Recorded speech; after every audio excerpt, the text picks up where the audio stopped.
Greek philosophy is booming today, with everyone from Silicon Valley bros to NFL teams studying the words of the Stoics.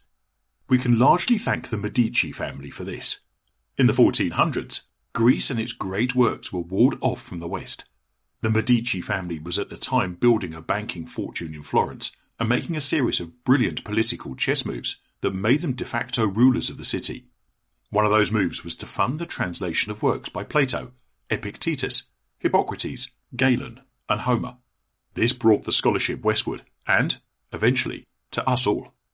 But, like the philosophers they rediscovered, the Medici provided a blueprint for modern living. The impulse that led them to uncover scholarly work was part of a larger mission related to personal and professional growth, one in which they saw themselves as an important part of a much larger system, and the principles they pursued can make your day better right now.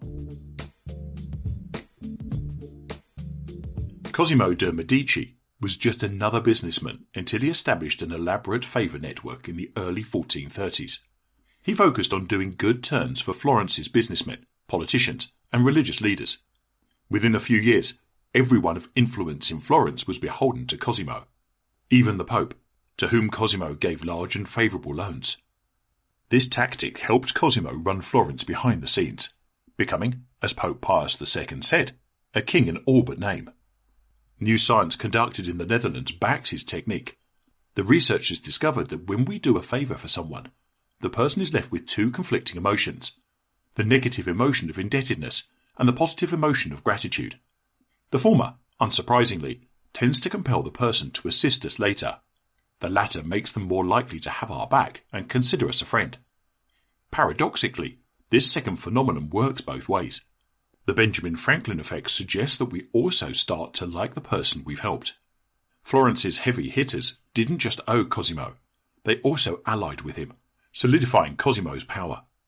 The Dutch researchers found that our favours don't have to be massive for us to see a return. Study participants who received a small favour reported feeling equally grateful and obligated to reciprocate, as did the ones who received a big favour. It doesn't take much to help someone. In the time of COVID, when we don't mingle with our co-workers and can't notice how they're doing day to day, it might be worth reaching out to ask a simple question. Need any help? Our actions might pay off later on, win us an ally, and earn us a genuine friend. Groundbreaking research from a team of scientists at Florida State, Stanford, and the University of Minnesota called into question decades of psychological scholarship when it drew a line in the sand between happiness and meaning. The two are interrelated, but scientists showed that while satisfying our own needs leads us to happiness, it won't necessarily lead us to meaning.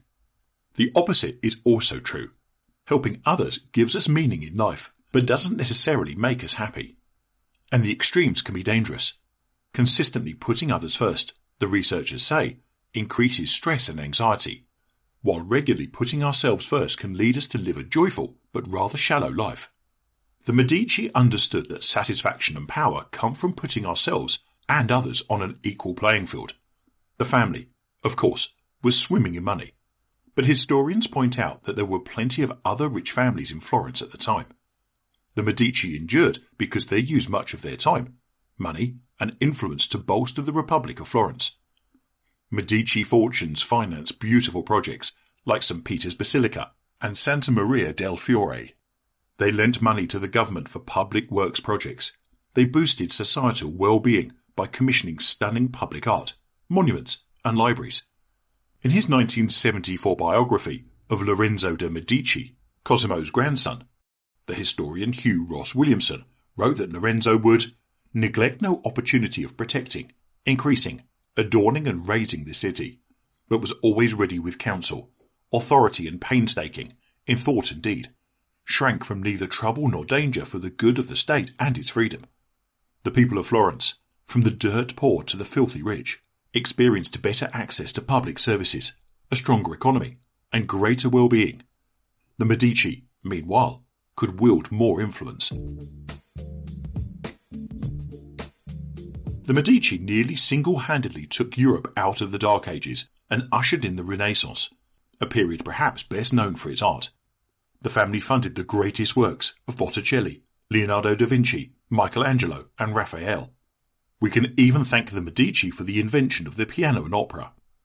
Their efforts resulted in a more beautiful Florence, which also made for a more productive Florence.